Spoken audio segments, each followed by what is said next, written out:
هو انت ما بتقعش غير على الناس التوكسيك؟ انت يا بنتي ما بتختاريش غير الشخصيات السايكو عشان خاطر تحبيها وتقعي فيها؟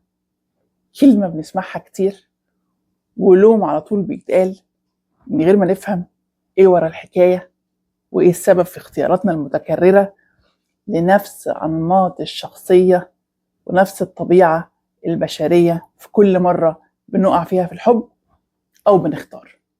السلام عليكم. هو ايه الموضوع؟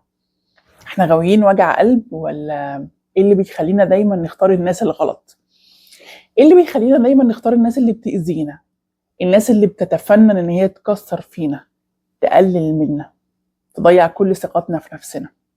الناس اللي بتبقى شايفانا وحشه وبنبقى مستغربين هم اختارونا ليه بدل هم شايفيننا وحشين قوي كده. الناس اللي بيألمونا دايما، الناس اللي بيطلعوا مننا كل وحش، وكل مره نقول اتعلمنا ومش هنغلط نفس الغلطه، نقع في نفس الوقع ونختار نفس الاشخاص. طبعا اشخاص مختلفه بس قصدي بنفس التركيبه، بنفس السمات، بنفس المواصفات، بنفس الألم، بنفس الوجع، وكأن سيناريو بيتكرر وبيتعاد. مفيش مرة بنتعلم فيه من أخطائنا وبنختار حاجة مختلفة. هو إيه الموضوع؟ إحنا وحشين؟ ولا اختياراتنا فيها مشكلة؟ ولا إحنا مش بنعرف نحكم على الناس؟ ولا إحنا بننجذب للناس السايكو زي ما بيقولوا لنا وكأننا مغناطيس؟ هي الفكرة كلها إن الإنسان دايما على اللي اتعود عليه.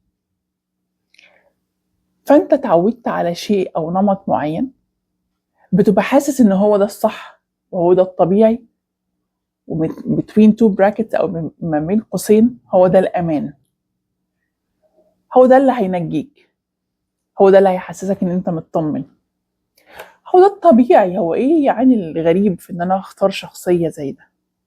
فأنت غصب عنك تبتدي تروح للنمط ده، وكل مرة تقول أنا اتعلمت من غلطي تلاقي نفسك بتختار نفس الاختيار تاني، لأن في عقلك اللاواعي بيختار اللي هو عارفه، مش الصح ليه، مش الأمان ليه، مش المريح ليه. بيختار اللي هو اتعود عليه، اللي هو اتربى عليه، اللي هو عرف أوله من آخره، حتى لو كانت معرفته بيه دي كلها ألم. لكن هو بيبقى حاسس إن أنا مطمن لكده. خليني بس أطمن للمايك الأول، أنا حاسة إنه مش شغال وبعد كده أرجع لكم. تمام شغال. طيب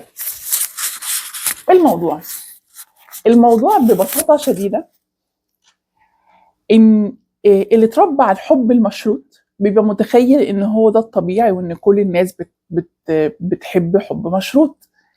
فلما بيجي يحب بيحس إنه إيه المشكلة، يعني اللي قدامي بيحبني حب مشروط عادي، ما ده الطبيعي، ما أنا متربي على كده. اللي متربي على الإهانة بيجي عليه لحظات بيحس إن الطبيعي في حياته هي الإهانة. فلما تيجي تحب وترتبط واللي قدامها يهينها تبقى حاسه في الاول انه عادي، يعني هو بيحبني، هو اكيد بيحبني، ما اكتر الناس حبتني في حياتي ابويا وامي كانوا بيهينوني، فهو اكيد هو كمان بيحبني، فمش مهم لو اهني، هيتغير بعد الجواز، لما يحبني اكتر هيبطل اهانه. وده طبعا ما بيحصلش.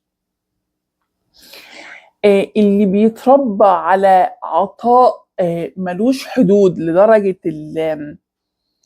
استباحة الحدود والحقوق، لما بيجي يرتبط هو كمان بيبتدي يدي بعطاء بدون حدود، فاللي قدامه بيستبيح حدوده وحقوقه للأسف الشديد.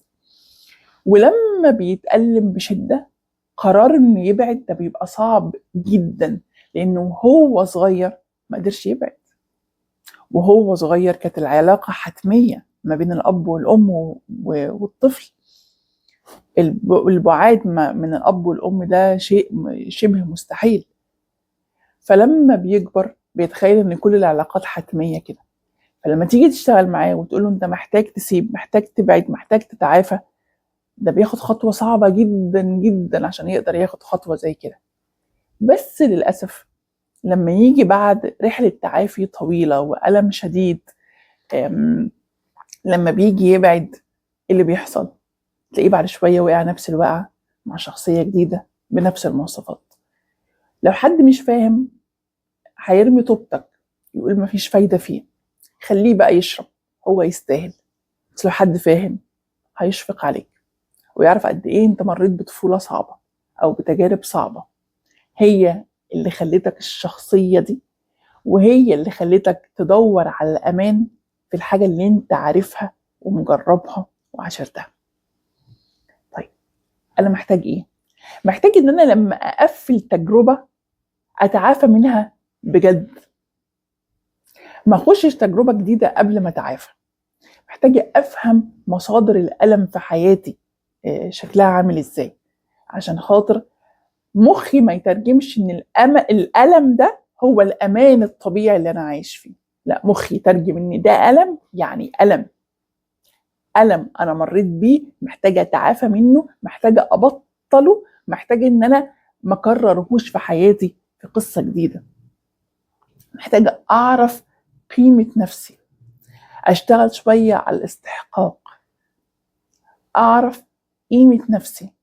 محتاجة إن أنا أعرف إن أنا أستحق إن أنا أتحب حب طبيعي عادي، مش حب مشروط، لأن حب المشروط ده مليان ألم، مليان إهانة، مليان تضحيات مش مطلوبة، مليان قلق، مليان إحساس بالانتظار والترقب.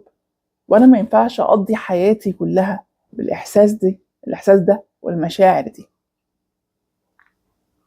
محتاج إن أنا أكون رحيم على نفسي، رؤوف بيها، مش أقعد أجلد في نفسي، أنت مفيش فايدة فيك، أنت مفيش فايدة فيكي، أنت كل مرة تقعي نفس الوقع، أنت بتغلطي نفس الغلطات، أنت بتختاري نفس الأشخاص، أنت بتنجذبي للشخصيات التوكسيك، أنت المشكلة فيكي، أنت اللي مش عارفة إيه. لا، محتاج لما أكرر وقعاتي أقف على نفسي وقفة وأسأل هو إيه الموضوع؟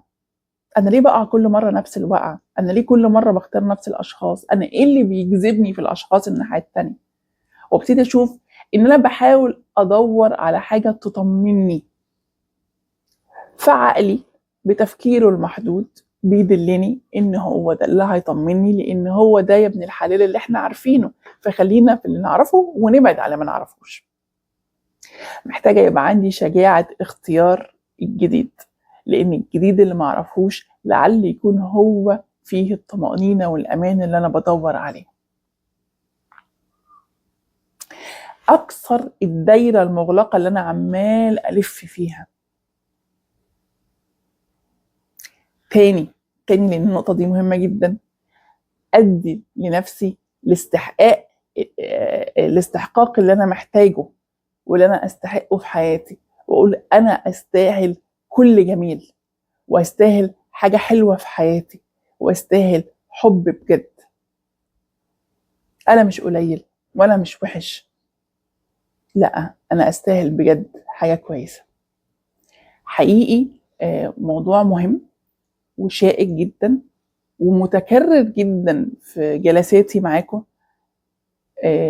ان انتوا كل مرة بتقعوا نفس الوقعة وبتبقوا في الاخر بتجلدوا نفسكم، لان كل اللي حواليكم بيقولوا لكم ان انتوا الوحشين. انتوا محتاجين حد بس يطبطب عليكم ويقول لكم لا والله مش انتوا وحشين، انتوا غلابة، انتوا مساكين، انتوا خايفين، انتوا قلقانين، انتوا بتدوروا على حد يطمنكم.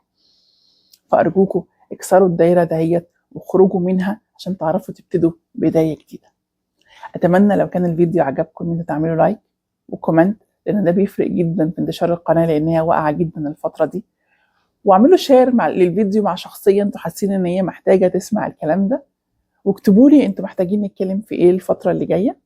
واسيبكم دلوقتي في رعايه الله. السلام عليكم.